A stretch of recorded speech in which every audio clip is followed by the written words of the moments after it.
She has snubbed the House Justice Committee's hearings on her impeachment case.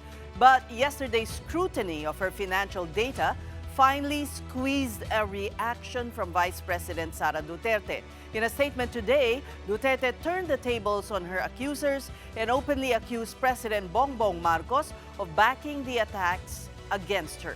Mobile journalist Arles de los Santos has tonight's big story.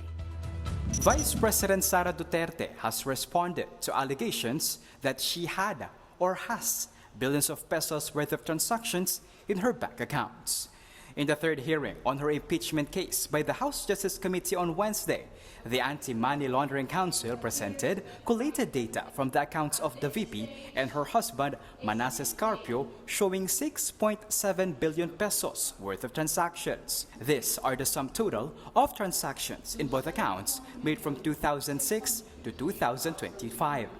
In a lengthy statement on Thursday, Sara did not directly refute the data, but instead decried it as politically motivated.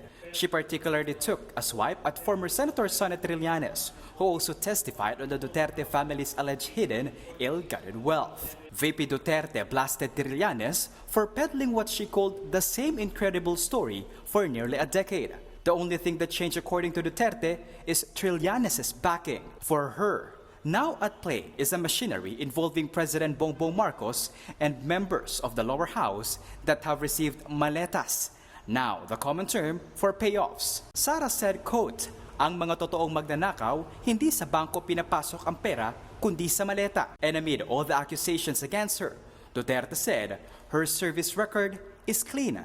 Duterte also claimed that she never faced malversation cases. The Vice President added that all her assets and monies are listed in her SALN or Statement of Assets, Liabilities, and Net Worth, and that every cent of it came from legitimate sources and are backed by corresponding documents. VP Sara's lawyers also had this response to conclusions made by Justice Committee members on her financial data.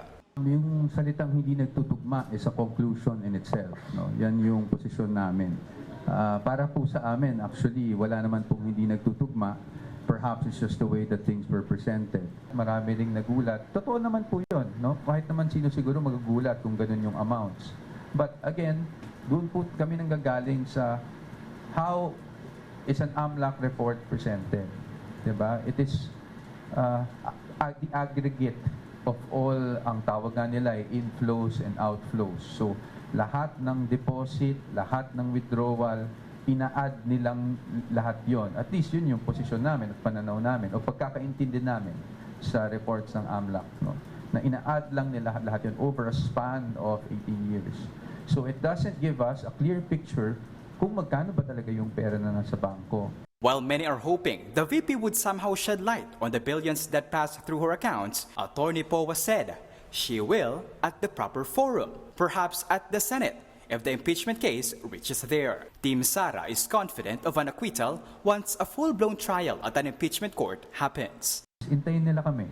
No? Hintayin nila na kami naman ang magpresenta ng aming ebidensya para pabulaanan lahat ng mga lumalabas ngayon laban sa ating Vice Presidente. Well, the defense team is not here to lose, hindi ba? So, binuo kami, we only have one target.